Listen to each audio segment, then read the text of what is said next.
Selamat datang di kan nunggu ini kan lambat kita akan berkunjung ke lokasi. Sampurasun.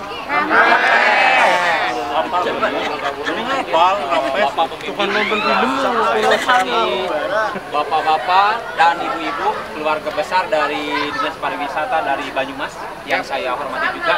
Wilujeng Sumping, atau selamat datang di area parkir Kampung Naga. Ini baru nyampe kali ke Kampung Naga, belum nyampe Kampung Naga. Terlebih dahulu mungkin sebelum kita sama-sama turun Kampung Naga, saya mengenalkan diri dulu. Nama saya Ijat. Kebetulan saya sebagai masyarakat adat dan di samping saya ini Kang Randy sama sebagai masyarakat adat juga, dan saya dikasih mandat oleh ketua adat sebagai pemandu. Kebetulan yang akan kita turun itu kampung adat, bukan tempat pariwisata. Jadi bedanya adat dan pariwisata memang beda. Kalau pariwisata itu kan melainkan tontonan, cuma diperlihatkan aja dan mungkin ada tiket masuk perorangan dan bebas di dalam. Tapi bergantung, yang akan kita turun itu kampung adat. Jadi kalau di adat itu bisa disebut tuntunan, segala sesuatu masih mengandung makna atau filosofi tersendiri. Apalagi kalau di adat segudang larangan. Ada yang boleh dan nggak bolehnya. Memang di paribasa ada paribasa, budaya milik bangsa, tapi kalau adat saya milik keturunan seperti itu. Terus untuk jarak tempuh menuju Kampung Naga kisaran 500 meter, setengah kilo. Cuman kebetulan posisi Kampung Naga adanya di lembah, kita mau tak mau harus turun tangga dulu ya. Yang sekarang ini tangganya yang banyaknya ada 444 anak tangga. Iya. Dan masih learning, masih alhamdulillah gitu Bu, masih anak tangga, belum ada ibu tangga, bapak tangga lah. Sama tetangga-tetangganya. Dan kita sama-sama turun ke Kampung Naga, terus ntar pas nyampe di Kampung Naga kita semuanya masuk dulu ke aula atau ke balai kampung, dan kita bisa langsung ketemu sama ketua adat kami yang nantinya beliau akan menjelaskan keberadaan Kampung Naga di bawah, atau misalnya bisa dilanjut dengan sesi tanya jawab juga ya. Kalau misalnya siap, ntar kita sama-sama turun gitu kan. Mungkin ada tambahan dari Bapak atau tanya? Cukup sekian. Kalau merokok boleh apa ya, Pak? Cukupnya di sana, ya. Merokok boleh, merokok boleh Pak, merokok. Cuman kalau misalnya apalagi kalau rokok itu mah nggak apa-apa. Kalau rokok yang biasa gitu kan, yang menggunakan api ya pokoknya nanti kalau udah habis posisi harus mati kalau masih udah itu. Ya, makanya kan di bawah kan sudah terbakar atau bahan bakar gitu untuk bangunan. Ya, kalau misalnya udah siap kita sama-sama tunggu. Ya. Sadar dipakai nggak Pak?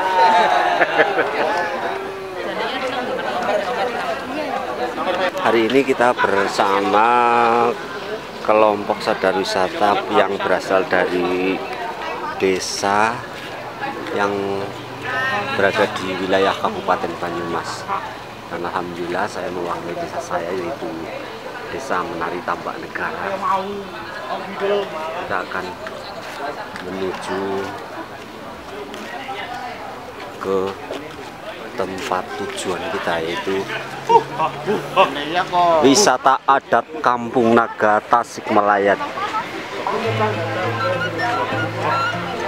Dan yang biasanya manjat murid Cipendok loh.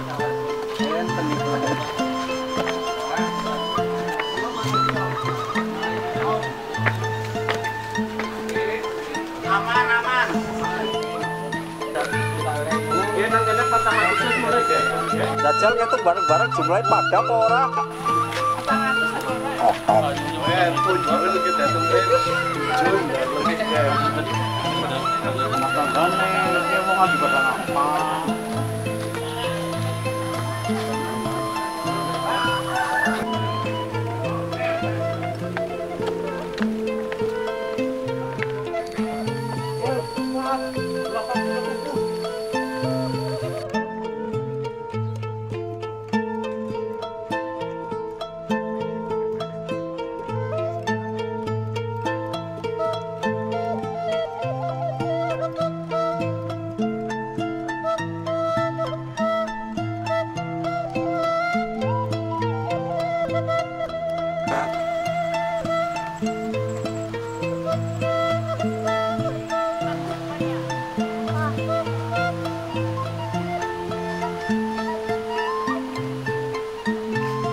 Alhamdulillah kita udah bisa kumpul di balai kampung ini, dan alhamdulillah juga di depan bapak-bapak semuanya, ibu-ibu udah ada ketua kami yang nantinya akan dilaksanakan kampung naga di sini.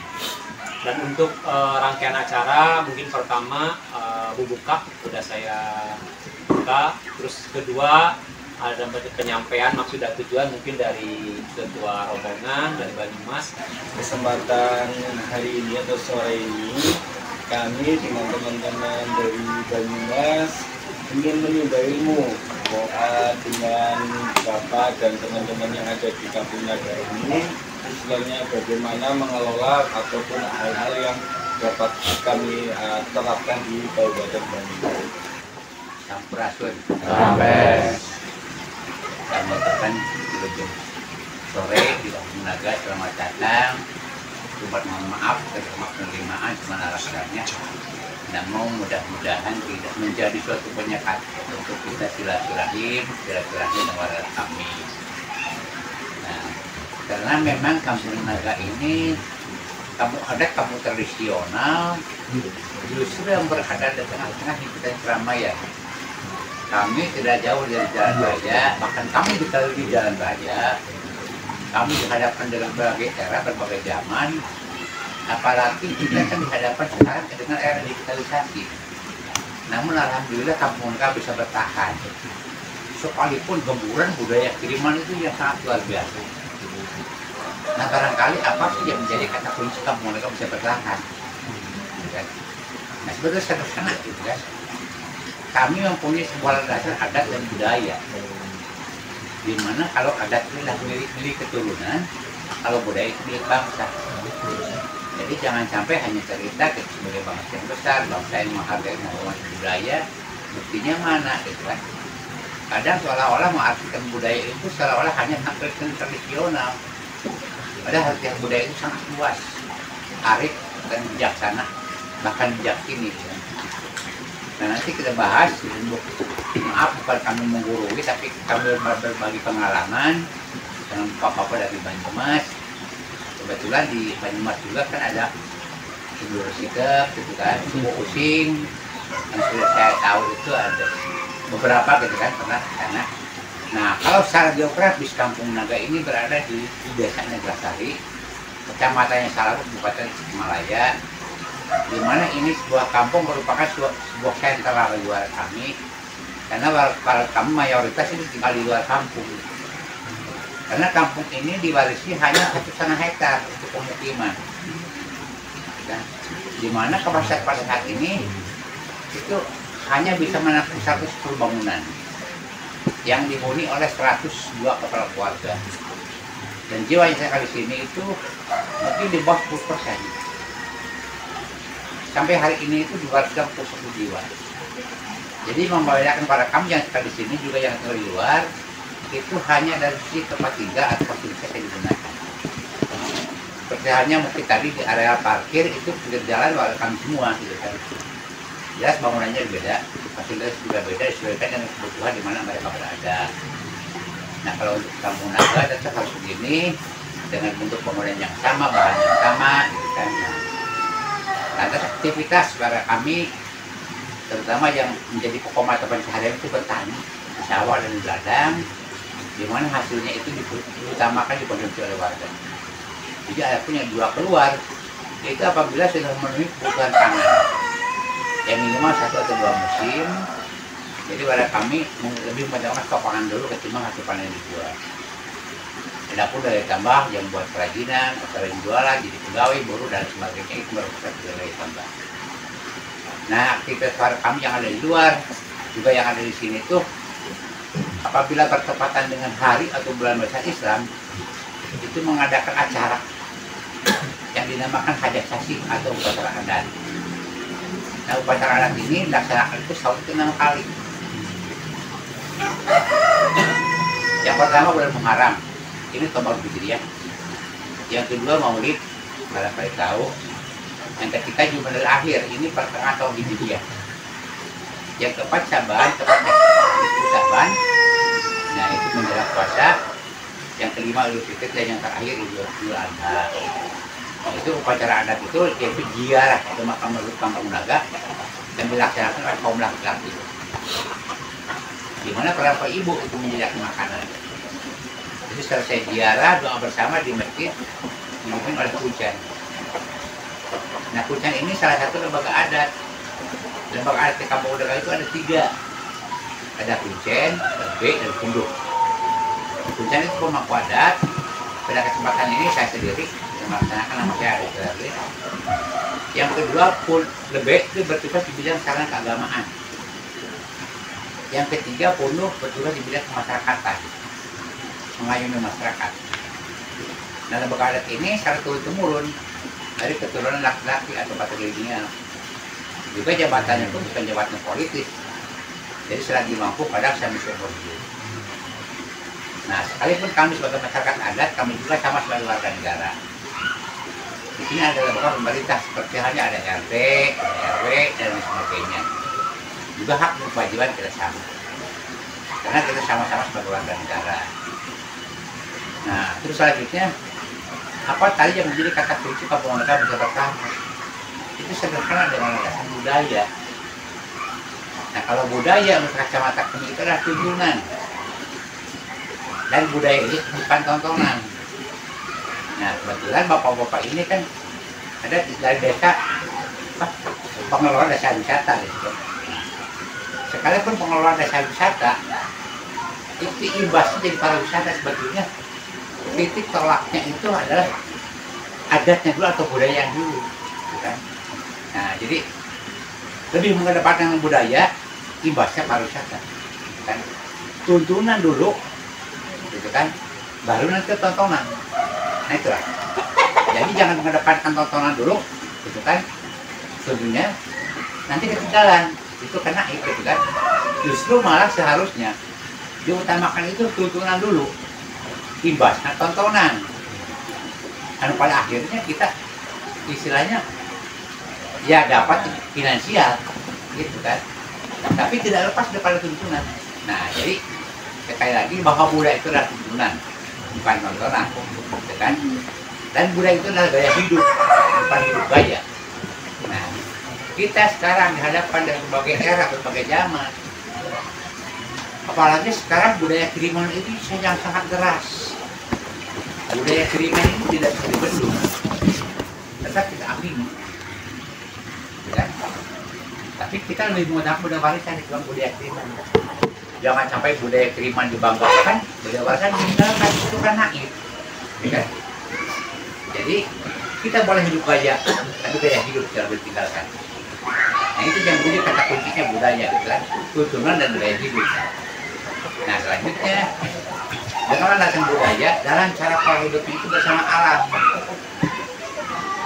Karena alam sesuai dengan agama yang kami anut, alam itu rahman rahim. Jadi alam itu tidak akan membuat bencana. Bahkan bencana itu diakibatkan oleh akhlak kecelakaan manusia. Ya, alhamdulillah kami luar biasa. Kalaupun berada di sebuah lembah di pinggir sungai, tidak berkelongso atau kebanjiran. Karena alam itu rahman rahim. Nah, bangunan dari kayu, bambu, gitu kan, atap hijau, masak pakai tungku kayu bakar. Nah, kebutuhan sehari-hari ekonomi, tapi lingkungan tetap lestari. Ini yang dinamakan kearifan lokal, gitu. Ya, mungkin orang-orang akademisi ini tidak akan terkerja dari mana, tuh kan? Kebutuhan sehari-hari ekonomi, lingkungan tetap lestari. Nah, selanjutnya dengan landasan budaya, jadi kita tidak akan membedakan etnis, agama ataupun akidah. Karena dari kacamata budaya, bahwa perbedaan itu bukan perdebatan, bukan pertentangan, apalagi yang merat kebutuhan. Tapi kita sikapi beda itu jadi warna daripada kehidupan, kerukunan dan kebersamaan memiliki, gitu kan. Ya, alhamdulillah Kampung Naga, sekalipun kami dihadapkan berbagai zaman, berbagai era, sifat kegotong royongan tidak pernah luntur. Itulah. Di sini tidak pada seperti umumnya, karena ikan di sini begitu ada pengunjung banyak datang, mereka akan berkumpul karena sudah terbiasa diberi makan sama pengunjung.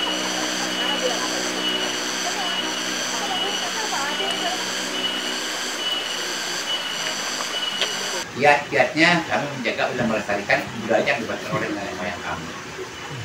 Nah, terus selanjutnya barangkali yang menjadi penasaran bersama Bapak dan Ibu masalah asal-usul Kampung Naga.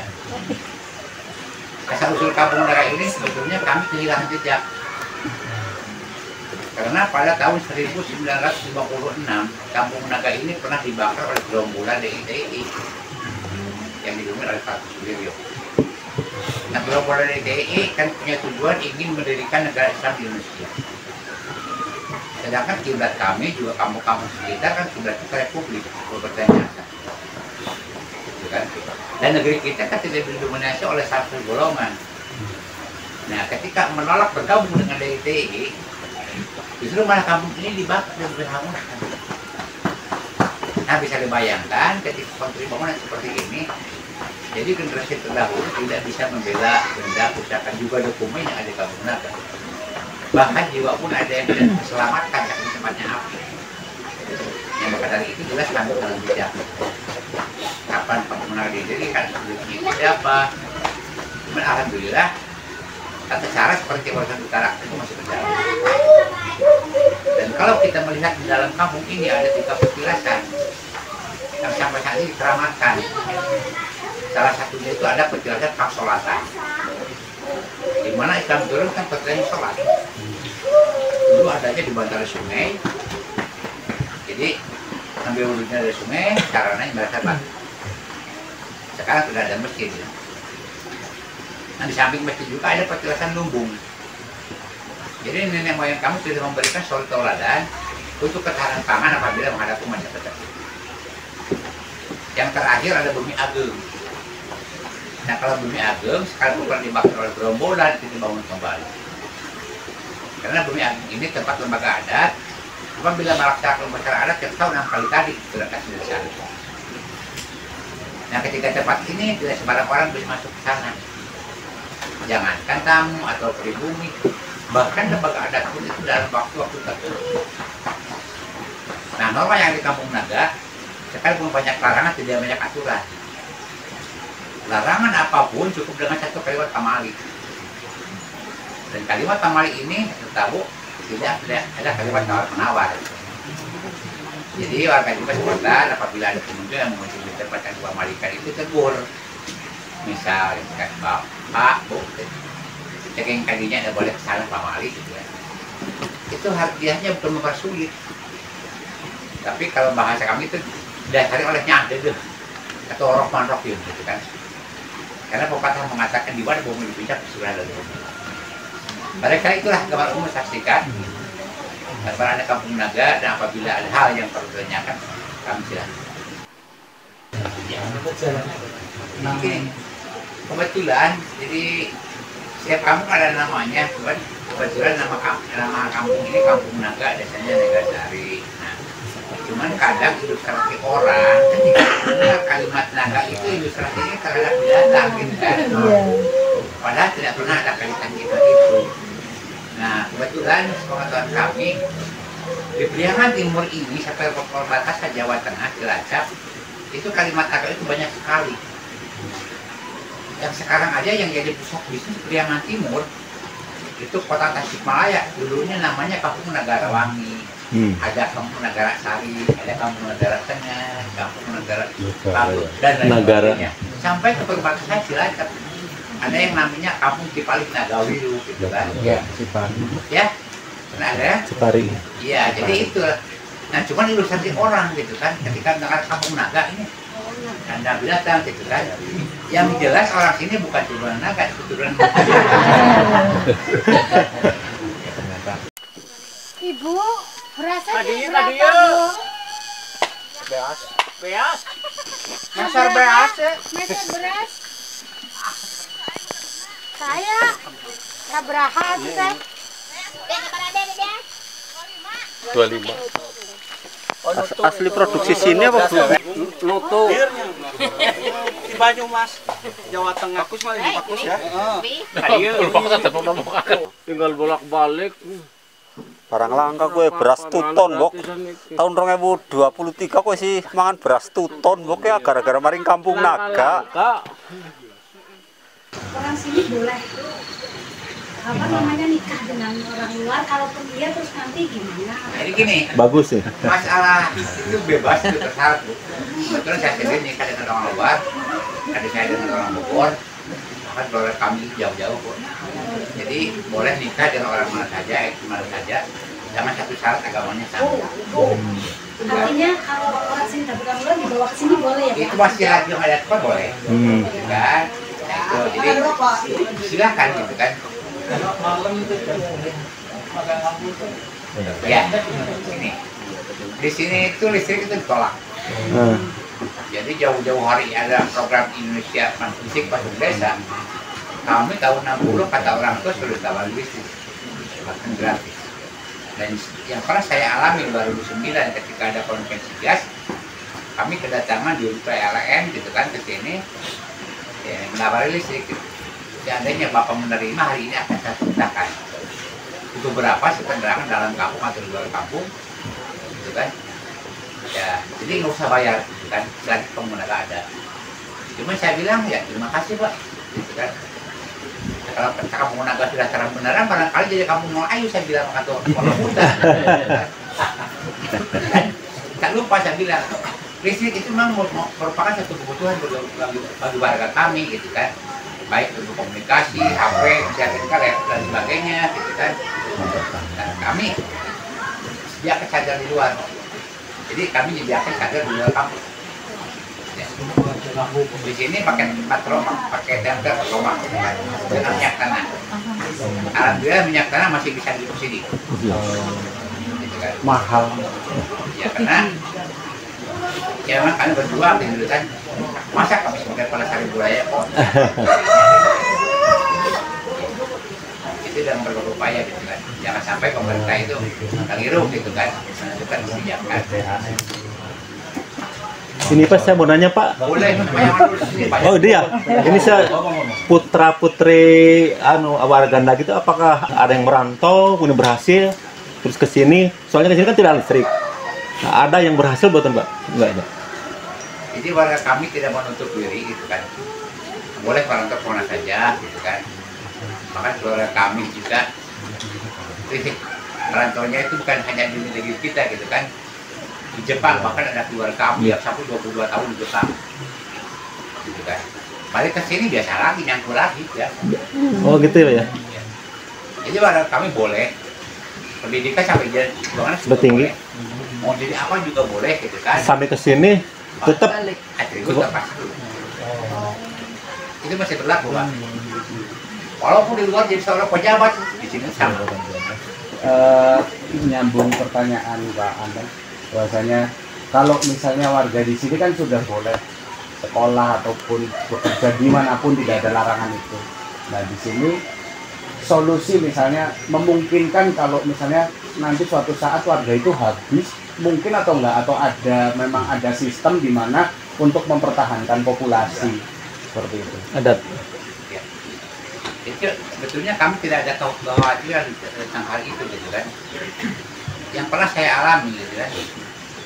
Ketika saya lepas dari SMP itu saya di luar, bukan 1-2 tahun, puluhan tahun. Bahkan maaf saya bukan sombong. Saya kerja di pemerintah aja 30 tahun. Gitu kan. Nah, balik ke sini udah gini aja. Jadi boleh di luar nggak pernah dibawa. Biasa di luar tidak pernah dibawa. Yang ada di sini, gitu kan? Ya. Berarti memang orang sini ya sudah seperti terikat batinnya untuk kembali lagi ke sini begitu ya? Itu tidak semua. Itu tergantung orangnya. Gitu kan? Tergantung orangnya. Karena kalau misalkan ada suatu paksaan, itu akan lain. Misalkan kayak gini, manutnya seseorang itu akibat misalkan diiming-imingi atau ditakut-takuti. Tapi kalau dengan kesadaran sendiri, itu lain. Ya, betul. Saya tadi kan lewat untuk menuju ke sini, saya melihat tanaman padi yang bagus sekali. Jadi itu untuk pupuknya itu pakai pupuk kimia apa enggak kayak gitu, karena ini kampung ada. Iya. Jadi untuk tanaman, sekalipun warga kami ada yang menggunakan pupuk kimia, Tapi pupuk organik tetap tidak pernah lepas. Ada pupuk organik ada, kan? Tapi tetap ada Ada, kan? Tapi perlakuannya sekalipun misalkan pakai pupuk kimia, ada perlakuan secara tradisional menggunakan pupuk organik. Ya. Kelihatan kan tadi di iya bagus. Ya, ini saya baru pertama kali sini ke Kampung Naga. Sebelumnya saya pernah juga ke masyarakat adat Kanekes. Jadi kalau dilihat dari struktur bangunan kayaknya hampir sama ya. Ada hubungannya tidak antara masyarakat Kampung Naga dengan masyarakat Kanekes atau Baduy? Terima kasih. Jadi gini Pak, sebetulnya secara benang merah, jangankan dengan orang Kanekes gitu kan, dengan orang Papua aja sebetulnya ada. Cuman kita semuanya juga terputus. Kalau di sini dengan dokumen terbakar gitu kan, masing-masing ada gitu kan. Itu secara benang merah ada, karena seperti yang katakan tadi, ya, hubungan kita dengan manusia, hubungan kita dengan alam, hubungan kita dengan yang Maha Kuasa, gitu kan. Itu sama. Jadi secara benang merah, kita dengan orang Kanekes, orang Baduy gitu kan, Baduy dalam, Baduy luar gitu kan. Orang Banyumas juga ya Pak? Ya pokoknya juga aja Kak. Saya juga pernah ke sana gitu kan. Ya silakan. Satu lagi Pak. Ya. Maaf. Ya, terima kasih. Mohon izin bertanya. Kalau saya ingin tahu, kalau cara memperkenalkan adat budaya kepada putra-putri yang masih kecil atau generasi penerus itu caranya seperti apa Pak? Karena kan kalau yang dari luar mereka atau dari sekolah saja, dari sekolah kan mungkin sudah tahu apa mainan lain atau HP atau mungkin banyak apa ya pengaruh dari luarnya. Bagaimana cara memperkenalkan budaya, adat budaya Kampung Naga sendiri kepada generasi penerus terutama yang anak-anak masih sekolah, ya masih di SD atau ini. Terima kasih. Sebetulnya gini, di sini itu tidak ada penekanan. Oh, jadi tidak ada penekanan. Anak-anak di sini pada main gadget sudah sama, gitu kan? Nah, jadi saya bilang anak nurutnya itu jangan sampai ditakut-takuti atau diiming-imingi. Tapi kesadaran, kesadaran orang tua. Saya kasih contoh sederhana gitu kan, kita punya anak, misalkan gini, nah kamu mandi duluan, bapak dan ibu ntar belakangan. Sekalipun anak itu mau mandi, belum tentu benar mandi. Gosok giginya gimana, cara mandinya gimana, dan lain sebagainya. Tapi kalau kita diajak, oh cara mandi itu begini. Ya, terima kasih. Baik itulah. Ya kami lanjutkan, kami mohon maaf saya ada kekurangan.